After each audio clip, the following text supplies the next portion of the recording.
the floor. Ejai, welcome to the live. Thank you guys. Meanwhile, guys, if you're enjoying the show, please let's power tap the live. Please power tap the live. Can I speak briefly? Oh, please. Who is that? Pages. Please, Ejai, let me respect na senior man, please. Yes.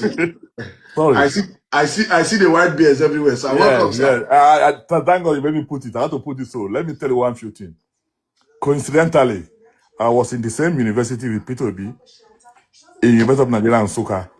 Listen, you're lying, sir. When he was reading statistics, when he was reading philosophy, I was reading statistics. Wait, sir.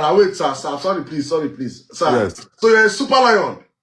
Yeah, hold on. No, let me finish. I didn't finish in Soka, but I was there in Zik Hall. A2 was my room. Zik Hall, A2. That was my room. Myself and Emir Sirdam, the former governor of CBN, we were roommates. The same time, Peter Obi was a student in UNN. Now, in my second year, I got a scholarship, which I fought for when I was in high school. That was when Nigeria was good. I got a Commonwealth scholarship to continue my statistics degree program. And then they said all the 6 of us who got it must do it in National Bureau of Statistics at the University of Ibadan. That's why I transferred to UI. Wow. And I finished in UI. Now, after my degree program in the university, I lectured as Yawatek as a lecturer. Then I realized the salary of lecturers was very, very poor. And my colleague, Emir Sirdam, had entered the bank. And he told me, so boy, look at what you're earning now. Look at what they are paying us in the bank. That time, I now joined Zenith Bank in 1992. Now listen, at that time, Tinubu was the chief accountant of Mobile. Emir Sirdam was his account officer. I was working under Emir Sirdam. So I knew Tinubu one-to-one. So what I'm going to tell you guys, gentlemen, is this one. I not only knew Tinubu very well, I also know Peter Obi very well. So listen to me very well. This is what I'm telling Nigerians. I hope people can understand this thing. I was just speaking to my kids, and I tell them that the reason I'm ashamed of my generation is that my generation enjoyed Nigeria so well, and instead of living Nigeria better, we are living Nigeria worse than we met it. These days, who is that person in Nigeria now that will leave secondary school, pass JAM, and do well in the university and get the Commonwealth scholarship? Nobody again. That program is dead. That program is dead. Who is that person that will go to, who has nobody and will be able to enter by merit, right? Go to the university and lecture and enter the bank by merit. Those programs are dead. Who is that person that when you know you have nobody to sponsor you, right in the university, the 50 kobo per meal, government will give you plus state bursary.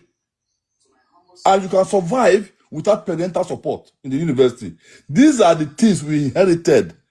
And my generation failed to hand it over to our kids. That's why I said I will not forgive them.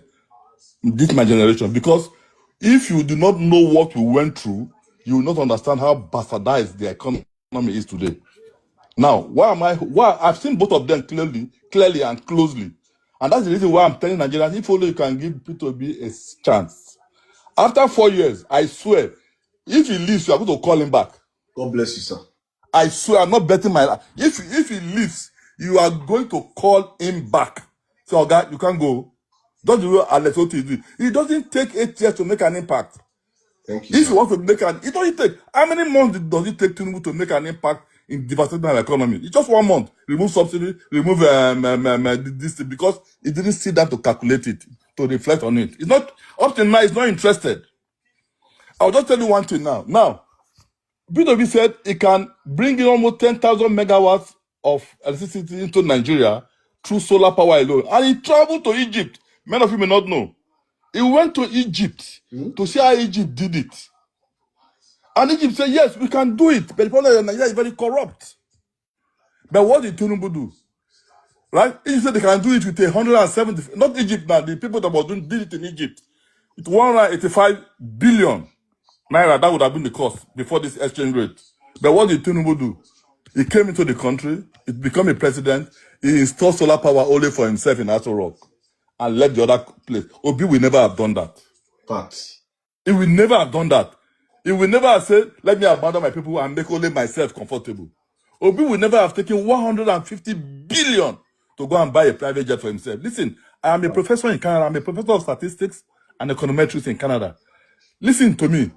15 private jets you have in the presidential fleet. 15. That's what you have in the presidential fleet. Obi will never keep 15 private jets in his presidential fleet. Facts. But the choices are very high. He will sell all of them, like the president of Croatia did. In Canada, we have the best aircraft manufacturing company in Canada called Bombardier. My prime minister in Canada does not have a private jet. If he's traveling, they will take one of the jets and put a label, Prime Minister of Canada. When he comes back, that jet goes back to the Air Canada fleet. We, who cannot make a bicycle spoke or a tire, we have 15 in the presidential fleet. And if you go to Bombardier, Nigeria is the third highest patronizers of private jet in the world. Nigeria is the third. 1, 2, 3. And they are wondering, and you guys say you are poor. You guys say you are poor. You are the third. 1, 2, 3 of people who own private jets. That is the problem we have. So we need somebody who will come in and tidy up the economy well and redirect our perception of life and make things easy. Gentlemen, it is possible. A man who is prudent, a man who loves the country and not after his own personal wealth at all costs, can turn this country around. You don't have to be a mathematician or a genius. But just be honest and sincere, because that is the problem our Nigerian leaders are having today. After my generation enjoyed these good things, you know what they did? When they came to power, they destroyed the educational system, they established their own. OBJ established a university of his own, Bell University. Atiku went, established his own in Adamawa State. And that is not what leadership is all about. There's no way Obi would have. Look at the teaching hospital I did. I have a friend there who is in Oka teaching hospital. How he built it from scratch to the end. See what he did in the School of Nursing. Not only in Anambra, up to today. He's still funding School of Nursing all over the country. If you've noticed it, he's still funding School of Nursing from his private purse all over the country. We are saying that we are going to a level where we should tell ourselves the truth. I keep saying, if today Tinubu sees me, let me tell you, all of you who are Tinubu supporters, if Tinubu sees me today, he will choose me before you, any of you. What? Because of our relationship in those days, 93 to 97. Before we lost contact. And 2001, I flew down to Nigeria. I flew down to Canada. I didn't come down because of bad economy. I came to give my children a second opportunity, but I didn't know Nigeria economy would become as bad as this. So I thank God I brought them there. By now, ladies and gentlemen, look at me with my gray hair. I should be in Nigeria now. This is I'm teaching now at the University of Toronto. And Toronto State University, when I'm teaching them advanced statistics, I would have been happy to be teaching it in Unilag or even in Yabatech, rather than teaching it here. It's so painful. And we see people keep supporting this man. This man is not ready to help you turn this country around. Today, Canada is saying that we are willing to come and help Nigeria fix the electricity. Manitoba province came to Canada, came here to come and help came to Nigeria to come and fix Nigeria electricity. And bribery was all what they were asking for. They said, no, what is bribery? We said we want to come and help you. You have only 4,000 megawatts, which is not enough of what McMaster University uses every year. We want to come and help you fix this because you have every natural resources here. Your water system is pure and clean. Your solar system is wonderful. You have the rainforest. You have the Sahara system. You have the Sahara. Let's help you fix this thing. And you have the market, 250 million people. Honestly. Yes, we didn't want to do it. US is willing to do that. Germany is willing to do that. If only we can get somebody who is honest at the top there. Say, gentlemen, okay, I'm tired. I want to do it. Look at what happened the last time. You know, when he borrow money, Nigerians in US and Canada walked to the IMF office in US and said, look, stop borrowing this man money. Stop loading this man money. Stop loading this man money. IMF was so ashamed. Said, look, this guy is not using his money to develop the contract he told you. Look at this. He's loading his friends. Shaguri, for instance, he took 8 of his top projects. It's in the hand of one man, Shaguri, who is not a Nigerian. 8 of your major projects. He had borrowed 48 billion so far. 8 of the major projects, which is 41 billion, it's in the hand of one man, Shaguri. My God. If that man wants to finish Nigeria today, it's very easy for him. But why did he do it so? He had his reasons. He's not a fool. Don't ever make that mistake. Tinubu is a very intelligent man. Don't make that. Even if he say "Bana blue blue," alayo, now why you? He is a very intelligent. You know exactly what he's doing. So what I'm only begging now, especially when I say this young Nigerians, you don't know what you missed when Nigeria was good. I don't know, especially if you are below 40, 45. I don't know anything. What will not miss? If you know, you would have stoned him out of office by now. If you know how beautiful this country was, in UCH Ibadan there, Saudi Arabia, their king was coming for treatment in UCH Ibadan. Saudi Arabia king was coming to UCH for treatment. I was in my final year, 1984, 85, in my final year, BS statistics. I have not finished my final exam.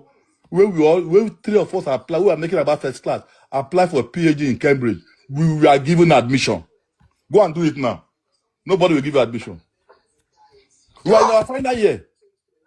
Sir, please, sir, please. So I can go on and on. It's so painful. Sir, please. I want. Please, can you be a special guest for me tomorrow, please?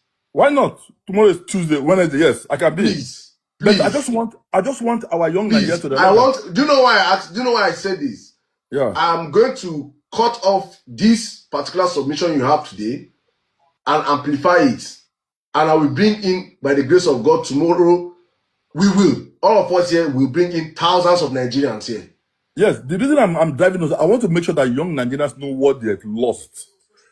I am. Let me say I'm privileged because you know what? When I was schooling in primary school, let me shock you. In Lagos in the 60s and 70s, listen, primary school.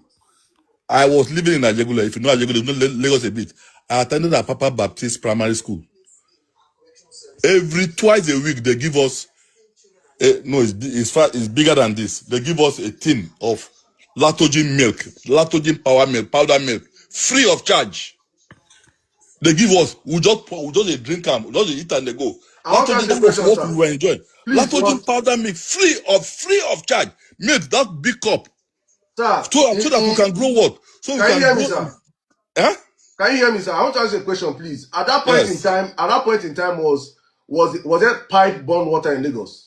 Yes. Oh my! I said, listen, Ajegule. If you know Mba Street, I'm not even Ajegule now. If in Mba Street, go to local government area, there's a public pipe borne water. My parents live at 18 in Mba Street. We trek to go and fetch pipe borne water and bring it back. It's still related as a pipe borne water. In Mba Street, Ajegule, the pipe water. Don't talk of Ikoyi and VI, which I don't even go. If you go to Papa area, today Papa. Go to Papa, that's where we go to sell bread for our parents. We cross from Papa, from Ajegule, through Marine Bridge, to Papa to sell bread. Papa was called Europeans' quarters in the 60s and 70s. My brother, Papa was as good as any settlement in Florida or Canada today. That time, when we carry bread on our head, go sell bread. Fine butter bread. We finish selling before we go to school. Then school, you have morning school, afternoon school. If you are in afternoon session, you go and celebrate for your mother in the morning. But that is how the place was beautiful.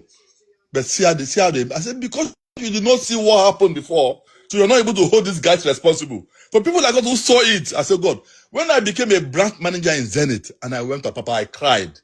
I said, is this a Papa we were growing up and was, oh my God, Nigeria messed up everything. Our problem is leadership, brothers.